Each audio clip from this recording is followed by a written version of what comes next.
Aleluia. Boa noite, irmãos. A paz do Senhor Jesus. Amém. Abra sua Bíblia comigo, Neemias capítulo 4.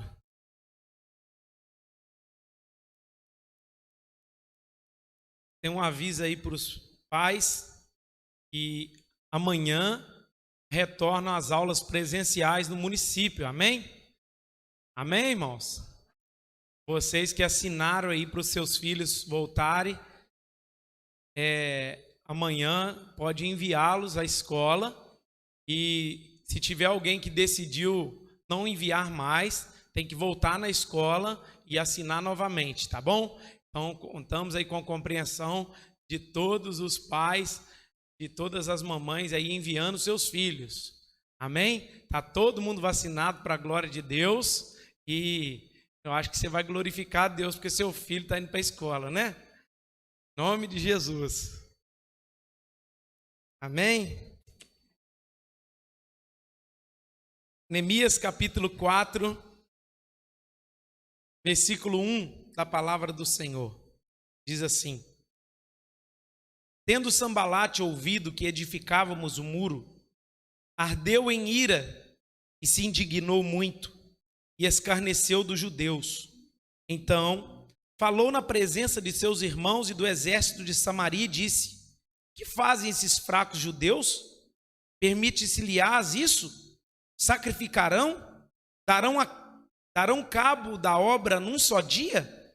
Renascerão acaso dos montões de pó as pedras que foram queimadas?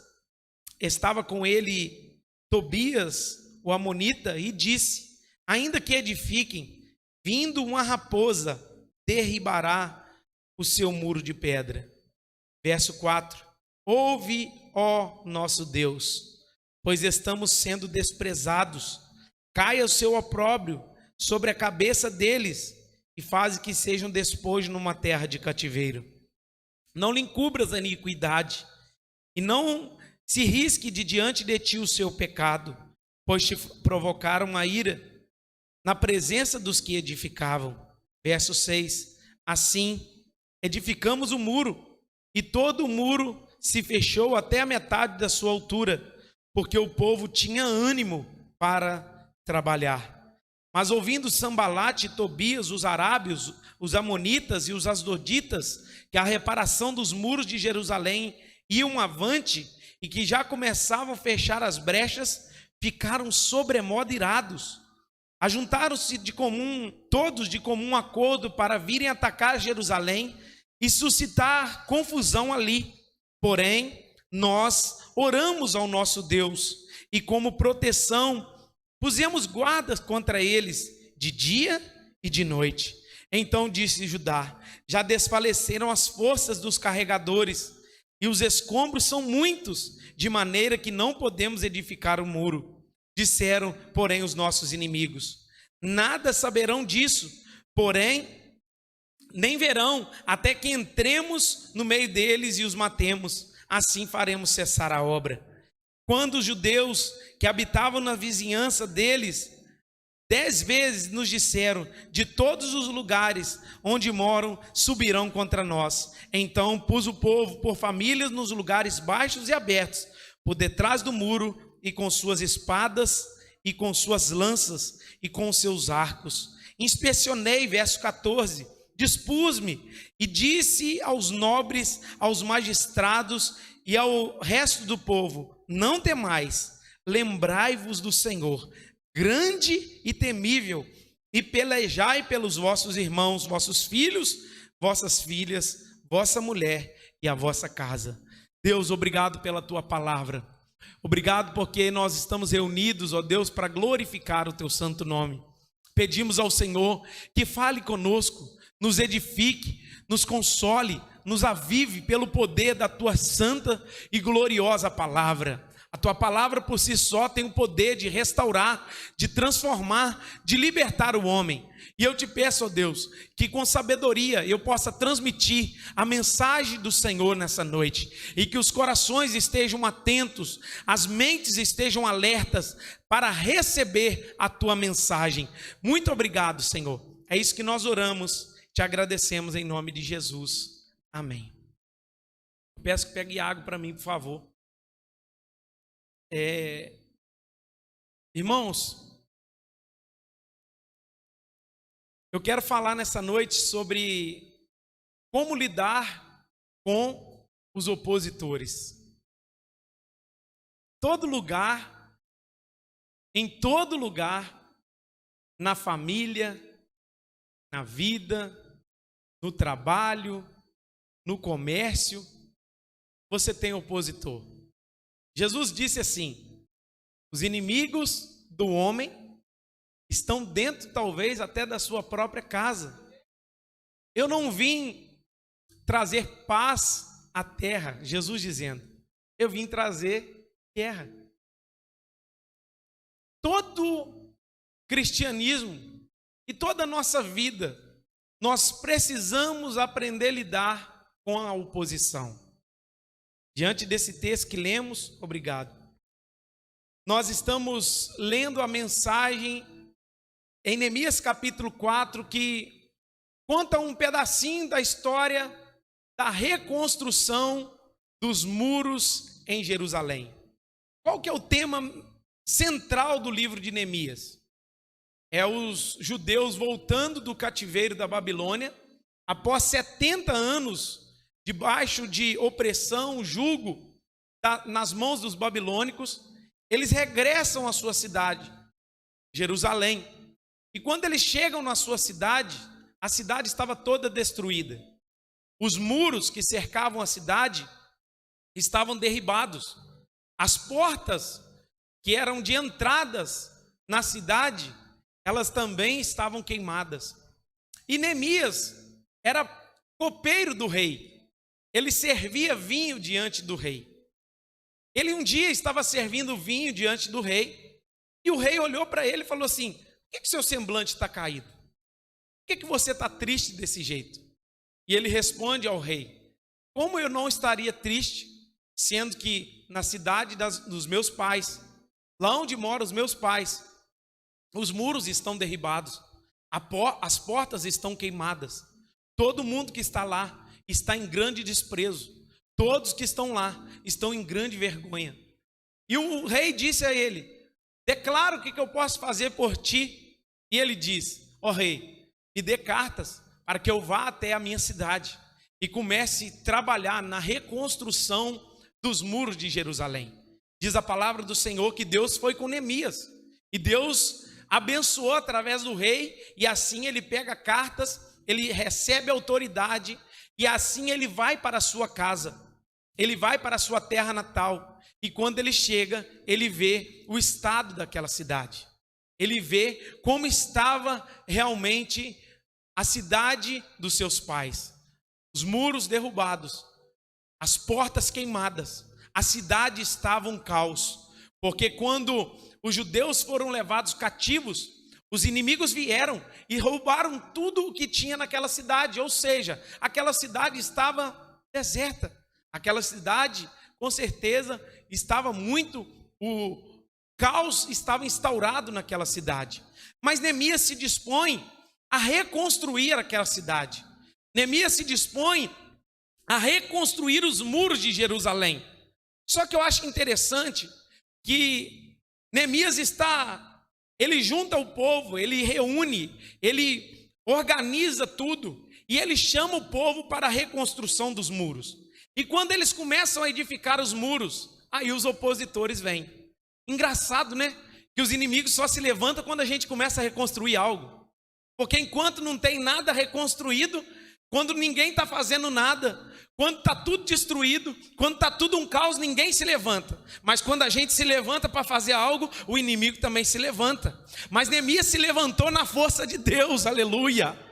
E quando ele se levanta na força de Deus, ele sabe que a força que Deus vai dar a ele, vai fazer ele finalizar aquela obra. Meu amado, nós precisamos aprender a lidar com a nossa oposição. Você tem opositores no seu trabalho, você tem concorrentes no seu comércio, na sua empresa talvez tem pessoas que estão disputando uma vaga.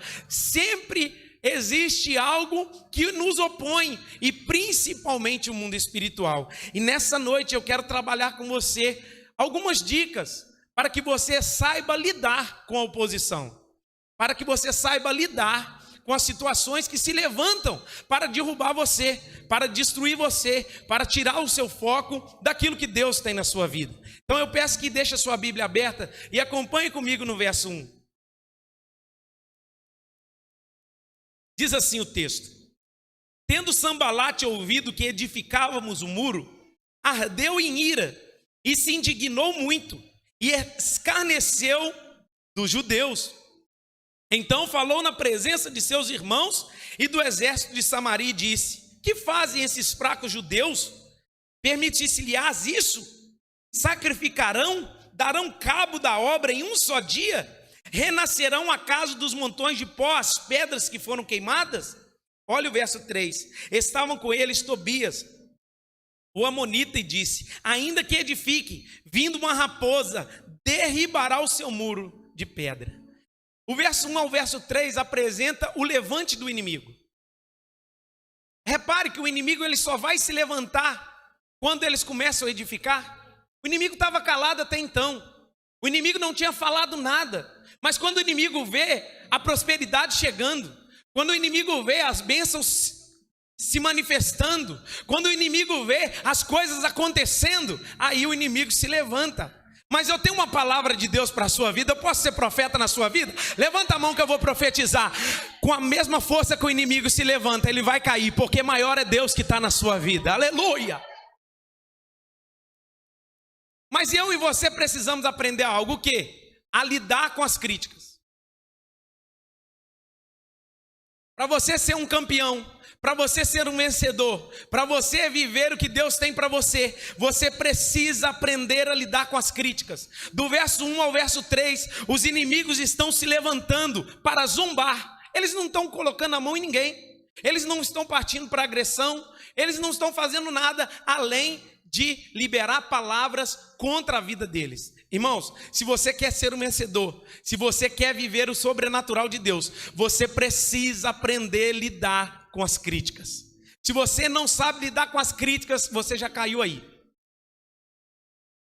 Você sabe ser criticado, você sabe ser zombado, você sabe ser caluniado, você sabe ver pessoas falando mal de você, onde a sua reputação vai lá embaixo. Você sabe viver diante de uma circunstância onde todos vão falar de você e você tem que permanecer calado e deixar Deus te justificar. É assim que nós precisamos aprender a ser. Sabe por quê, irmãos? O inimigo se levanta para nos desestabilizar. O inimigo se levanta para tirar o nosso foco de Deus. E eles estão falando assim: será que vocês vão conseguir trabalhar na reedificação desses muros? Vocês acham que vocês vão conseguir acabar esse muro? Vocês acham que vocês vão chegar no final desse muro? Não tem jeito, vai vir uma raposa e ela vai assoprar, esse muro vai cair. É assim que a gente lida todos os dias. O seu trabalho não vai dar certo, sua vida não vai dar certo, o seu projeto não vai crescer, as coisas que você está pensando não vão chegar. Mas se você venceu a crítica, você já subiu um degrau. Lembra de Saul com Davi? Olha o que Saul vai dizer a Davi: Davi, você é pequeno demais para lutar contra o gigante. Davi, você é pequeno demais para se levantar contra esse Golias. Ele é guerreiro desde a sua mocidade. E você quem é, Davi? Você não é ninguém, Davi. Sabe o que Davi faz? Saul, o seu servo apacentava as ovelhas de seu pai. Vinha o urso, vinha o leão contra as ovelhas. Eu corria até aquele urso e aquele leão, pegava eles pela barba, jogava no chão e tirava a ovelha da boca deles. Sabe por quê? Deus era comigo. E eu tenho uma palavra para você, Saul. Assim como Deus foi comigo contra o leão, o urso, Ele será comigo contra esse gigante filisteu. Aleluia! Ei, irmãos, nós muitas vezes recebemos palavras que nos jogam no chão. Nós recebemos palavras que nos caluniam, mexe com a nossa reputação, te joga lá embaixo. Mas se você quer ser um vencedor e viver o propósito de Deus, você precisa aprender a viver debaixo de muitas calúnias, muitas palavras, muitas afrontas, muitas contendas, mas permaneça firme. Deus é contigo. Pergunta para o irmão que está do seu lado: você sabe ser criticado? Difícil, irmãos. Mas vença as críticas, vença as calúnias, vença situações difíceis. Só tem uma forma da gente vencer. Olha o verso 4. Ouve, ó nosso Deus, pois estamos sendo desprezados. Ele recebe a calúnia, eles recebem a afronta, eles recebem a palavra contrária. Mas o que Neemias vai fazer? Orar. Coisa que eu e você esquecemos de fazer quando estamos sendo caluniados. Eu tenho aprendido algo na minha vida, que quando eu oro, Deus estende as mãos, mas quando eu quero trabalhar, Deus cruza os braços. O que é isso, pastor? Tem muitas vezes muitos momentos na nossa vida que nós queremos resolver com a força do nosso braço sem orar. Então Deus está lá de cima olhando para você, e você está correndo para um lado e para o outro, para um lado e para o outro, tentando resolver a sua situação, e Deus está olhando assim, só basta Ele orar, eu vou fazer. Só que a gente está movimentando. Enquanto você trabalha, Deus não faz nada, mas enquanto você ora, Deus trabalha. Enquanto você leva para a oração, quando você vai diante de Deus e coloca as suas petições diante de Deus, Deus trabalha. Quer ver uma coisa? Lembra de Pedro? O convite de Jesus era assim com Pedro, com os discípulos, os 3. Vamos ao Getsêmani e vamos orar. Jesus vai até a frente e começa a se angustiar e começa a orar diante do Senhor.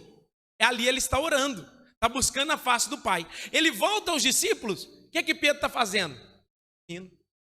Pedro está dormindo na hora que é para orar. Aí quando chega a comitiva de Judas, o que Pedro faz? Arranca da espada e dá na orelha do cara, de Malco. O que Jesus diz? Pedro, calma. Você acha que se eu não orasse aqui e pedisse ao Pai, Ele não enviava uma legião de anjos para me defender? Mas a minha luta não é carnal, Pedro. A minha luta é espiritual. A minha luta não se vence brigando, não se vence na força do braço. A minha luta se vence orando, aleluia. Eu tenho uma palavra de Deus para a sua vida novamente. Se você não aprender a orar, eu estou te dizendo nessa noite, você já está derrotado. Nós precisamos aprender a orar, porque é através da oração que nós vencemos. É através da oração que nós somos fortalecidos. É através da oração que nós vencemos as afrontas. É através da oração que nós vencemos a crítica. É através da oração que nós vencemos as calúnias. É através da oração que nós vencemos aquilo que estão falando de nós. É através da oração que você vence o seu deserto. Eu sinto Deus nessa palavra. É através da oração que você vence a situação difícil na sua vida, meu amado. Então aprenda a dobrar o joelho, porque quando você dobrar o joelho, Deus se levantará do trono, estenderá as mãos sobre a sua vida e abençoará o seu coração. Estou sentindo a graça de Deus nessa palavra aqui. Então aprenda a orar. Primeiro, aprenda a lidar com as críticas. Segundo, ore em meio às críticas. Terceiro ponto, verso de número 6. Diz assim: assim edificávamos o muro, e todo o muro se fechou até a metade de sua altura, porque o povo tinha ânimo para trabalhar. Fala comigo, ânimo. Terceira coisa que nós precisamos ter para vencer os opositores: ânimo. Quantas palavras têm derrubado a gente, irmãos? Quantas palavras têm desanimado você? Quantas palavras têm paralisado a sua vida? Quantas palavras têm travado você? Quantas palavras têm impedido de você viver o que Deus tem para a sua vida? Provérbios 24, verso 10 diz assim: se te mostrares frouxo no dia da angústia, pouca será a sua força. Irmãos, você precisa ter ânimo, você precisa ter vigor, você precisa se levantar no meio da aflição. Não se dê por vencido, não balance a bandeira. Ainda que você esteja nas cordas, ainda que o inimigo venha te golpear, se levante, porque Deus vai te suster, Deus vai te tomar pelas mãos, Deus vai guardar a sua vida. Josué capítulo 1, Josué se encontrava desanimado. Por que ele se encontrava desanimado? Porque Moisés havia morrido e a responsabilidade passou para ele. E Deus foi lá falar com Josué. Josué, por que você está assim? Ah, porque o homem morreu, né? Você sabe, né? O homem era o cara, né? Aí ele, Josué, se anime. Em outras palavras, ele diz: tem bom ânimo, Josué. Se levante, Josué. Eu sou contigo, Josué. Não te assombres. Eu sou teu Deus, Josué. Ele vai fazer assim, ele vai dizer assim como eu fui com Moisés, Josué, eu serei contigo. Oh, meu querido, se você se levantar, eu tenho certeza que não faltará o apoio de Deus sobre o seu coração. Ele animou e se levantou e fez o povo entrar na terra. Então, meu amado, muitas vezes para vencer os opositores você precisa ter ânimo. Aí você olha para a pessoa na segunda-feira, está triste, na terça está triste, na quarta está triste, na quinta está triste, na sexta, todo dia está triste, não tem nenhum dia que está feliz. Tem hora que você tem que abrir um sorriso no rosto, mesmo estando ferido. Tem hora que você tem que se alegrar, mesmo estando angustiado. Se anime, se levante. Em nome de Jesus, entenda que Deus está te chamando. O texto vai dizer que o muro estava começando a ser edificado, porque o povo tinha ânimo para trabalhar. Você quer ver uma igreja ser edificada? É o povo ter ânimo para trabalhar. Se você tiver ânimo para trabalhar, irmão, vai animado para a sua célula vai mudar. Vai animado para um culto, seu culto vai mudar. Vai animado para vem animado para a igreja, para você ver o que vai acontecer. Mas a gente chega na igreja. Como é que você está? Luta demais. Se anime, se alegre. Isso aqui não é palavra motivacional, é Deus falando para você despertar. É Deus falando para você mudar um pouco o seu estilo de vida. Não se abata com situações difíceis. E parece que o inimigo manda a luta na hora de vir para a igreja. Parece que o inimigo sabe que aí o menino faz cocô, e o menino arruma problema, e o outro tira o sapato, o outro menino... É tudo na hora do culto. Mas se anime. Se alegre no Senhor. Eu e você precisamos nos alegrar diante das oposições. Quarta coisa... Olha o verso 9. Porém, nós oramos ao nosso Deus, e como proteção, pusemos guardas contra eles, de dia e de noite. Outro conselho aqui importantíssimo. Se orar uma vez não adiantar, ore duas. Se orar 2 vezes não adiantar, ore 3. Se orar 3 vezes não adiantar, ore 4. E se não orar 4 vezes não adiantar, ore 1 mês. E se orar 1 mês não adiantar, ore 3 meses. Se orar 3 meses não adiantar, ore 6 meses. Se orar 6 meses não adiantar, ore 1 ano. Mas o diabo precisa olhar para você e falar assim: esse aí está orando mesmo, esse aí confia mesmo, esse aí não abre mão mesmo. Em nome de Jesus, entenda, se não der certo da primeira vez, ore da segunda, da terceira, da quarta, da quinta, mas não deixe de orar. Só que eu acho interessante que o verso 9 apresenta uma informação muito importante para nós. Qual é a informação que o verso 9 está apresentando? Ele está falando assim: nós oramos ao nosso Deus e colocamos guarda de vigia. Sabe o que é isso? Ele está dizendo assim: nós oramos, colocamos na mão do Senhor, mas também vigiamos. Porque não é somente orar, é vigiar também. Orar e...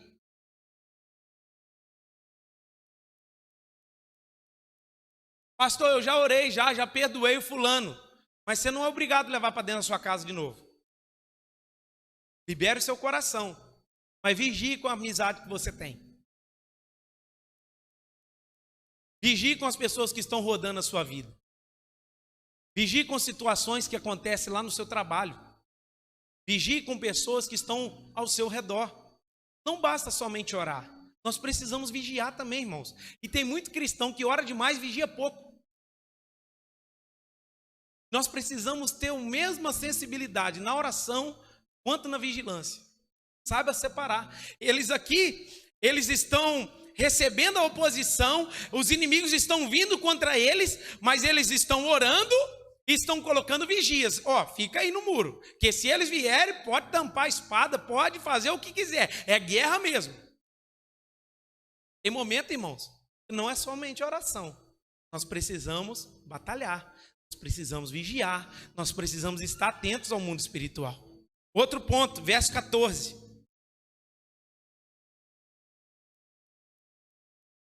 inspecionei, dispus-me e disse aos nobres, aos magistrados e ao resto do povo: não os temais, lembrai-vos do Senhor, grande e temível, e pelejai pelos vossos irmãos, vossos filhos, vossas filhas, vossa mulher e a vossa casa. Sabe o que Neemias está dizendo agora? Lembra de Deus. O que é isso? No meio da oposição, a gente precisa aprender a confiar no caráter de Deus. Confie no caráter de Deus. Confie que Deus é bondoso para com Israel. Confie que Deus é bondoso para com a sua vida. Confie no caráter de Deus, que Ele nunca deixa o justo mendigar o pão. Ele nem deixa a sua descendência passar fome. Confie no caráter de Deus, que nessa peleja não tereis que pelejar. Aleluia. Confie no caráter de Deus, que nessa guerra quem vai lutar é Deus. Confie no caráter de Deus, que Ele está cuidando da sua vida. Confie no caráter de Deus, que Ele está cuidando dos seus filhos. Confie no caráter de Deus, que Ele cuida da sua família.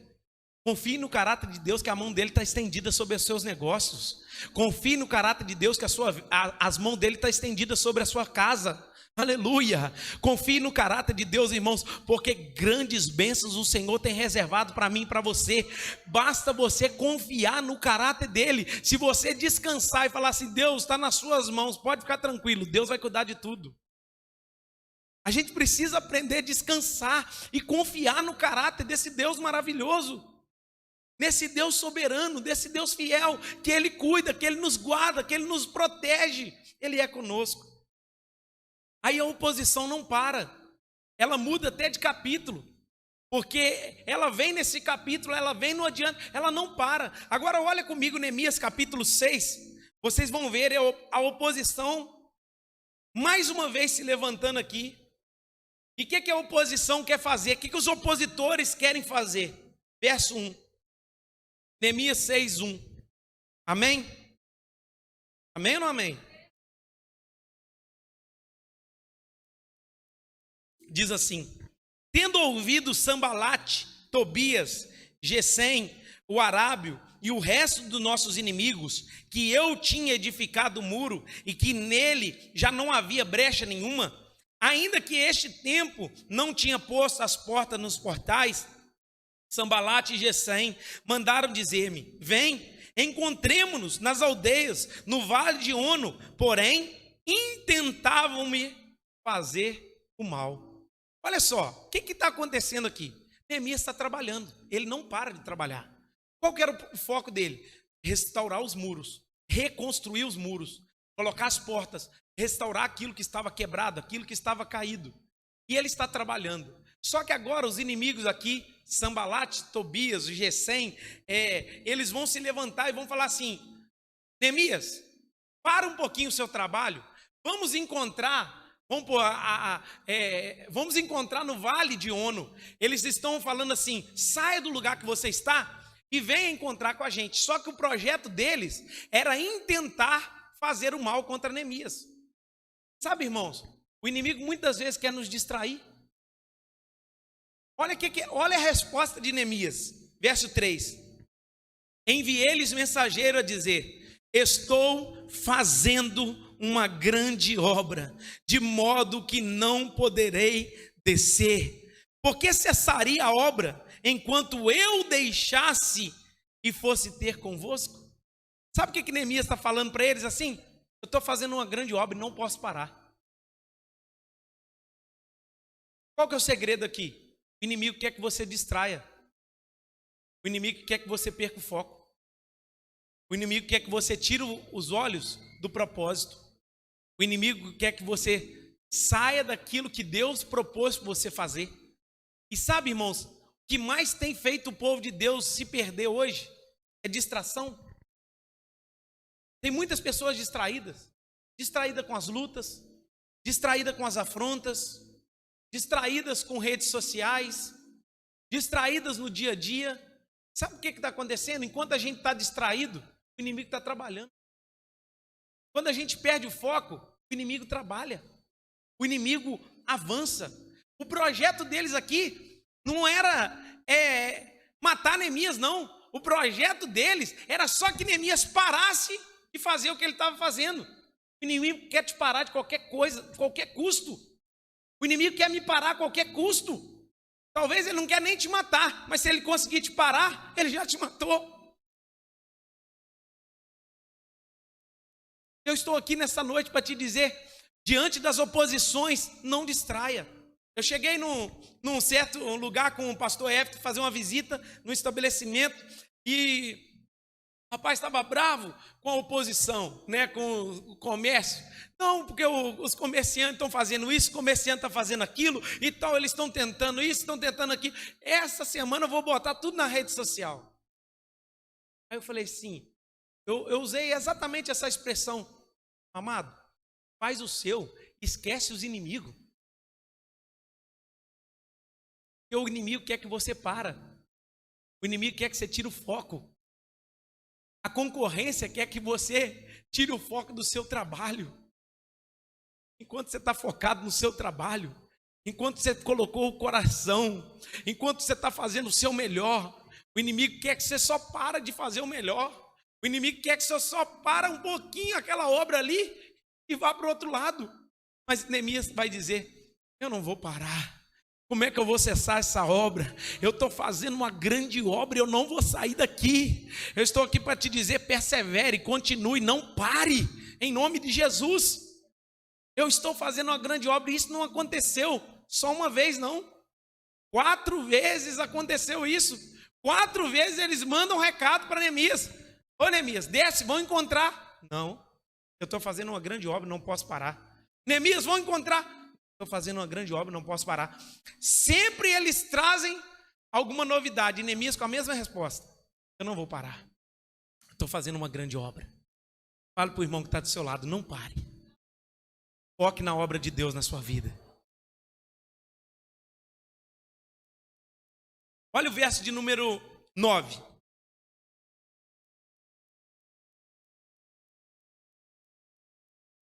Olha o que o inimigo também faz no meio de uma guerra. Porque todos eles procuravam atemorizar-nos, dizendo, as suas mãos largarão a obra e não se efetuará. Agora, pois, ó Deus, fortalece as minhas mãos. Irmãos, o que o inimigo está fazendo? Está tentando trazer medo, colocar medo neles. Eles estão tentando atemorizar os judeus que estavam trabalhando. Eles estavam colocando medo. E eles estavam atemorizando o coração deles. Irmãos, quantos ministérios estão parados por causa do medo? Quantas pessoas estão paralisadas com medo? Quantas pessoas têm medo do que as pessoas vão falar? Quantas pessoas têm medo do que as pessoas vão dizer? Que as pessoas vão pensar de mim? Elas são aprisionadas pelo medo, que não deixa elas avançarem, que não deixa elas andarem. O medo impede muitos cristãos de viverem o propósito de Deus. Mas 1 João 4,18 diz que o verdadeiro amor, aleluia, lança fora todo medo. Se você for revestido do amor de Deus nessa noite, o medo vai cair por terra, o medo vai embora, o medo não permanece onde tem o amor de Deus, o medo não fica onde tem a presença de Deus, o medo não reina onde a unção de Deus está. Em nome de Jesus, receba o amor de Deus na sua vida, você é amado de Deus e esse temor, esse medo do seu coração tem que ir embora. Tem gente que não toma uma decisão por Cristo porque tem medo. Tem gente que não se envolve na obra de Deus porque tem medo. Tem gente que não abre uma casa para receber uma célula porque tem medo. Tem gente que não quer ser um líder porque tem medo. Tem muita gente travada por causa do medo. O que vai acontecer de mim? Irmãos, fique tranquilo. Deus vai sustentar você. Deus vai guardar você, mas não deixe o medo paralisar seu coração. Olha o verso 10 de Neemias 6. Eu achei isso aqui muito interessante. Quero falar um pouco da vida de Semaías, que é um dos opositores também de Neemias. Tendo eu ido à casa de Semaías, filho de Delaías, filho de Metabel, que estava encarcerado, disse ele: vamos juntamente à casa de Deus, ao meio do templo, e fechemos as portas do templo, porque virão matar-te. Aliás, de noite virão matar-te. Qual que é o conselho de Semaías aqui? Ô Neemias, para lá o trabalho, os inimigos vão vir, e eles vão pegar você à noite, e eles vão matar você. Então o que a gente vai fazer? Vai eu e você, a gente vai para o templo, fecha as portas e fica quietinho lá dentro. Outra estratégia do inimigo, tentando paralisar Neemias.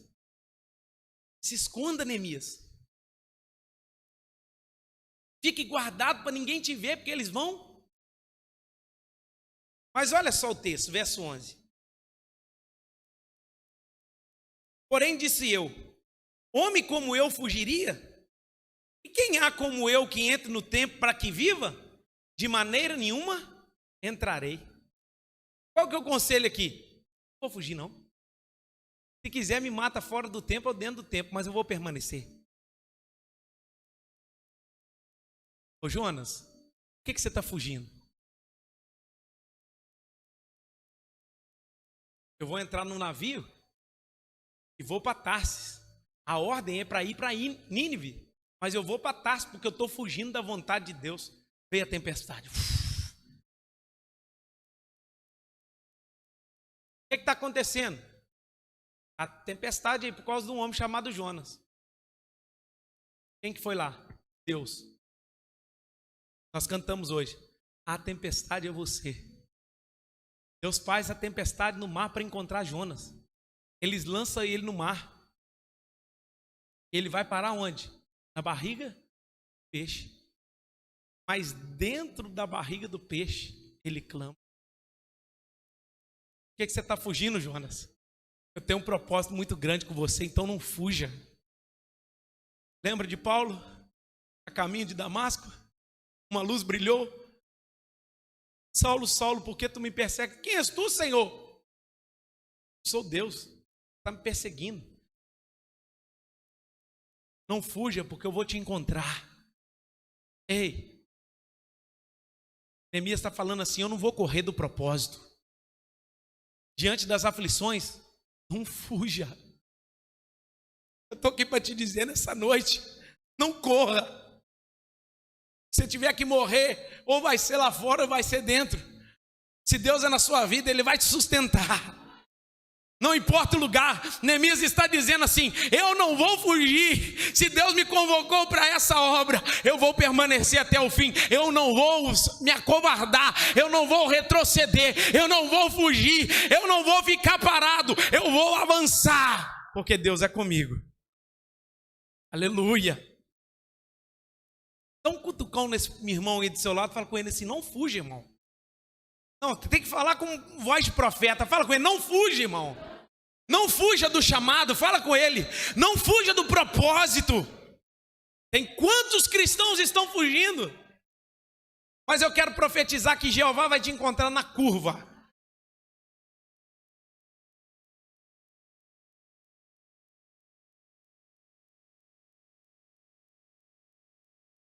Só que olha que interessante, irmãos. Ele recebe o conselho e ele vai dizer assim: eu não vou fugir. Mas olha o que está acontecendo no verso 11. No verso 12, perdão. Então percebi, olha o que está acontecendo, atenção nisso aqui. Então percebi que não era Deus quem o enviara. Tal profecia falou ele contra mim, porque Tobias e Sambalate o subornaram.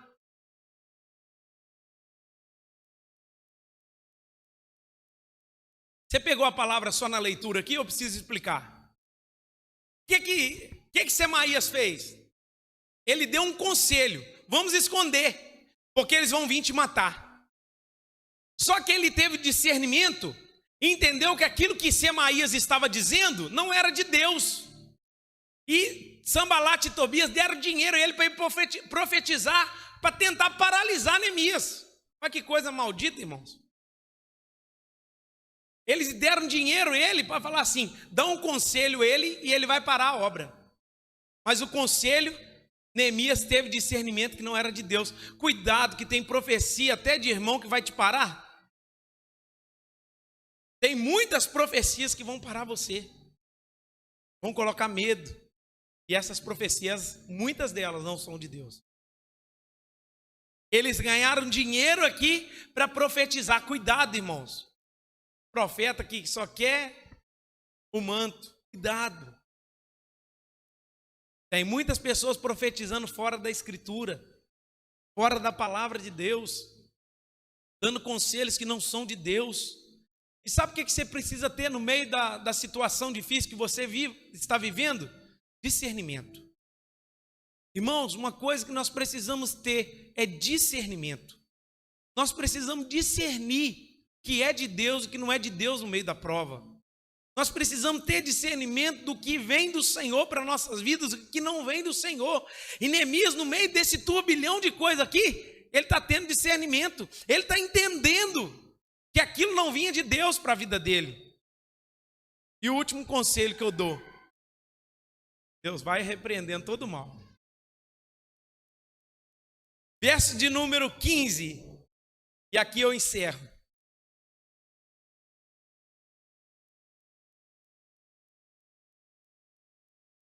Diz assim a palavra do Senhor: acabou-se, pois, o muro aos 25 dias do mês de Elu, em 52 dias. Sabe quantos dias a luta de Neemias travada ficou? 52. 52 dias de luta, 52 dias de oração, 52 dias de batalha. Mas Neemias foi até o final. Irmão, você precisa perseverar. Você precisa perseverar no meio da luta. Não entregue os pontos. Não dê por vencido. Mateus 24, 13. Que perseverar até o fim será salvo. Filipenses 1, 6. Aquele que começou a boa obra é fiel para completá-la. Vai até o final, porque Deus vai até o final com você. 1 Tessalonicenses 5, 24. Fiel o que vos chama, o qual também o fará. Ei, irmão, se Deus está te chamando, Ele vai te sustentar. Não importa a oposição, não importa a luta, não importa o problema. Em nome de Jesus, vá até o final. 2 Timóteo 4, 7, Paulo vai dizer: combati o bom combate, encerrei a carreira e guardei até o final. Ei, irmão, eu estou aqui nessa noite para profetizar essa palavra na sua vida. Vá até o fim. Persevere até o fim. Não pare nas afrontas, não pare nas situações difíceis, não pare nas calúnias, não pare nos problemas, não pare no medo, não pare nas situações difíceis. Permaneça, permaneça, permaneça, porque Deus é fiel para com a sua vida.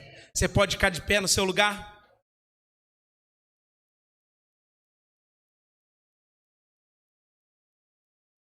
Eu encerro dizendo para você nessa noite: Deus é contigo. Ele é o Emanuel, o Deus conosco. Os discípulos estavam, olha, presta atenção, os discípulos estavam tristes. Os discípulos estavam abatidos porque Jesus havia falado com eles que ele iria subir aos céus, iria morrer, iria sofrer, iria passar em tantas situações. Aí Jesus falou assim: não, mas não fica triste não, porque eu não vou deixar vocês sozinhos. Eu estarei com vocês todos os dias. Todos os dias, irmãos, é todos os dias. O pastor F pregou aqui. Sabe o que significa todos no grego? No hebraico? Todos. Grego, hebraico, aramaico, inglês. Sabe o que é isso? Todos, é todos os dias. Deus estará conosco todos os dias. Quer dizer que se você estiver no vale, Deus está lá. Se você estiver na prova, Deus está lá. Se tiver uma bênção na sua vida, Deus está lá. Mas se não tiver bênção, Deus está lá também. Se tiver cura, Deus está lá. Se não tiver cura, Deus estará lá também. Se as portas estão fechadas, Deus estará lá. A acusação do inimigo veio, Deus estará lá. A situação aconteceu contrária, Deus estará lá. O que não pode faltar é a presença gloriosa do Espírito Santo. Em nome de Jesus, vá até o fim. Deus, obrigado pela tua palavra. Obrigado, Senhor, nessa noite, porque a tempestade é você, a chuva forte é você. Oh, Espírito Santo, o Senhor tem no controle todas as coisas, e eu quero lhe pedir, ó Deus, em nome de Jesus, vai de encontro à vida de cada um dos teus servos, que eles venham aprender a lidar com os opositores, com aqueles que se levantam, tendo discernimento, jogando por terra, Senhor, aquilo que tem vindo contra a vida deles, e que eles possam ser revestidos do teu amor, ser revestidos da tua bondade, ser revestidos da tua graça, ó Espírito Santo, que a força que o Senhor deu a Neemias seja sobre a tua igreja. Nós vamos vencer, nós vamos avançar, nós vamos acabar a reconstrução dos muros, nós vamos viver os teus propósitos. Em nome de Jesus, eu abençoo o teu povo, eu abençoo a tua igreja, que a tua igreja receba da parte do Senhor bênção, fortalecimento, que a unção do Senhor seja sobre o teu povo, para a glória e louvor do teu nome. Deus é contigo. Vá até o final. Que o grande amor de Deus Pai, a graça salvadora de nosso Senhor e Salvador Jesus Cristo, a doce comunhão e consolação do Espírito Santo de Deus, seja com todos vocês e com todo o povo espalhado na face da terra. E o povo diz: amém. Deus abençoe e aplauda o Senhor.